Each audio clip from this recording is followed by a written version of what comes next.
Hey guys, was good, Triple J Boxing. So there was a recent interview with Conor Benn, son of the Dark Destroyer, Nigel Benn.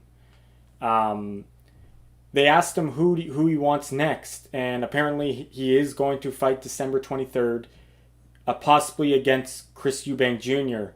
The first fight fell through because of the drug testing, but they're going to try to get it done again. That's a huge money fight.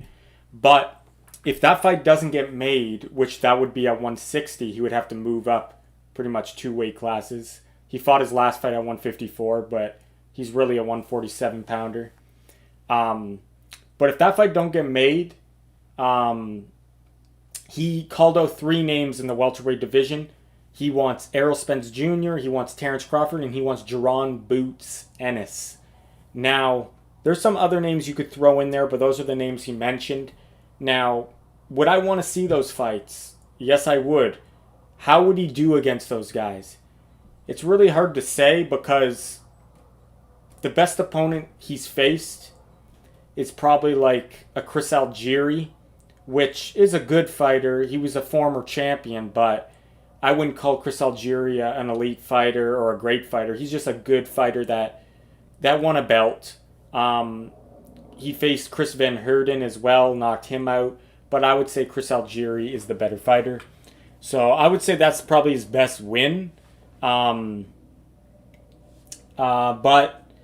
how? So it's hard to say, like I said, how he would do against these guys. These guys are way up there. Errol Spence stopped Chris Algieri as well. Not as brutally though as that. What Conor Benn did to Algieri, he put him to sleep with one right hand shot. Send him right down to the canvas. And Chris Algieri, I think, retired after that. He retired that man. But so he has a vicious right hand. He's got vicious hooks, very good head movement. He's explosive as fuck. Just like his dad, he has the punching power, the God-given Dark Destroyer punching power. But these guys are on a higher level. Terrence Crawford, I don't think he's ready for Terrence Crawford. Terrence will probably just break him down, maybe box him, wait until he slows down a bit, then maybe get him out of there, maybe just win a decision. I don't know. Still, I want to see it, but I would heavily favor Terrence Crawford. Interesting fight, though, because Conor's got that power and that explosiveness. Then we have Boots Ennis. That's a very good fight because both guys are out around the same level, I would say. Both beating opponents around the same level. The B level, like I said, the Chris Algieris, the Chris Van Heerdens. So they're around the same level. So I would like to see that, to see where they both at by facing each other. That is a very interesting matchup. I don't know how that would go because a lot of people see the potential in Boots, but Conor Benn's got that, like I said, he's got that knockout power. And if he lands on Boots, who knows what could happen. So that's a great fight. But I think what it would be a really good fight is him versus EJ. And I think it would be such a big upside for him. But I doubt Errol Spence would want to fight Conor Benn just because it's just a high risk, low reward fight. What's the point of fighting Conor Benn? You're not going to gain anything from it if you win, kind of thing. And what you could lose is getting knocked out viciously. I just feel like Errol Spence has taken damage over the years. And after a beating like that, we see it throughout boxing. When a fighter takes a beating, their chin is never the same after that. And it seems like every fight, maybe Errol Spence's durability is going down. Like he got hurt in the Ugas fight, what was kind of weird. The Sean Porter and the Kell Brooks fight were tough fights. He got hit, but like I said, he overcome those guys and he was fine. But it seems like the wear and tear on his body after the car crash, the torn retina in the training camp, it seems like there's always something now, right? Ugas hurt him, and then Terrence Crawford totally beat him up. If Conor Benn lands on Errol Spence's chin with that right hand, I think he could put him to sleep. That's my opinion. Seeing the way Conor Benn fights, he's a vicious puncher. He gets extreme explosiveness on his punches, extreme leverage, very good head movement.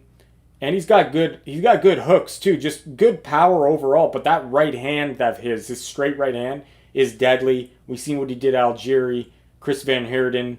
His most recent opponent was taking them, and he was eating them, and he wasn't going down. That Mexican fighter he just fought at 154, Rodolfo something. But like, I'm surprised that guy didn't go down. Like that's, I feel like if he hits those same shots on other fighters, they go out. If he hits those same shots on Errol, I think he gets them out of there.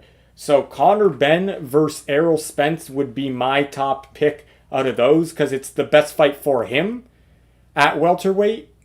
But obviously the Boots fight would be good. The Terrence fight, they're all good. But I'm saying the upside for him facing Errol would be good because he would get a big name on his resume, and Errol just looks like he's kind of shot. So it would be a good opportunity to maybe jump on that. And I know a lot of you guys are going to be like, oh, it was just one fight. It's Terrence Crawford. He's not shot. But if you look at Errol's last, like his performances as the years go on after the car crash, I don't think he's that same guy, really. He's declining a bit. Like, I know he's a very good fighter, very tough fighter, mentally tough to come back from all that. But physically, I think it's taking a toll on him. I don't think he's mentally bad or anything. I just think physically, the car crash, the torn retina, maybe that's a product of the car crash. He gets hurt against Ugas. He came back with the Danny Garcia fight after the car crash. He looked okay. He easily beat Danny, but it wasn't like spectacular, right? I wouldn't say he easily beat Danny, but he put in a good performance considering the fact that the car crash. But is he that same guy? I don't know. Wear and tear on the body, and this might be a good time for Conor Benn to jump on that. But I don't think Errol would take that. So my top fights for Conor Benn would be like, obviously people, the UK fans, and a lot of people want to see the Eubank fight because of the history their dads have, but he has to move up to 160 to fight him. Eubank's a lot bigger than him. But at welterweight, I would say I want to see him fight all the top guys. I think he's there. He's explosive, and he could do a lot of damage if he can land these shots on these top guys. But the thing is, can he catch these guys? Can he land those shots on these guys? Which I think he would do better against like an Errol Spence, maybe an Ugas, a Mario Barrios. I think those are good fights for him. Terrence Crawford might be a little too much for him. Boots Ennis would be good to see where both guys are at, right? So, yeah, guys, we'll see what he does in the future. He just got a win against that Mexican Rodolfo. I forget how to say his name, but good win. And obviously, it wasn't a top tier guy, but I think he was kind of just like, it was at 154. He's trying to get ready for the Eubank fight. I think that's the number one option for him, December 23rd. But I want to see him fight all the top guys at welterweight. But let me know your thoughts. Does he have a chance against the top guys at welterweight? Which I believe he does, just off of his explosiveness, his punching power, like alone. He's very powerful. So anyway, guys, thanks for watching. This is Triple J Boxing. Take care.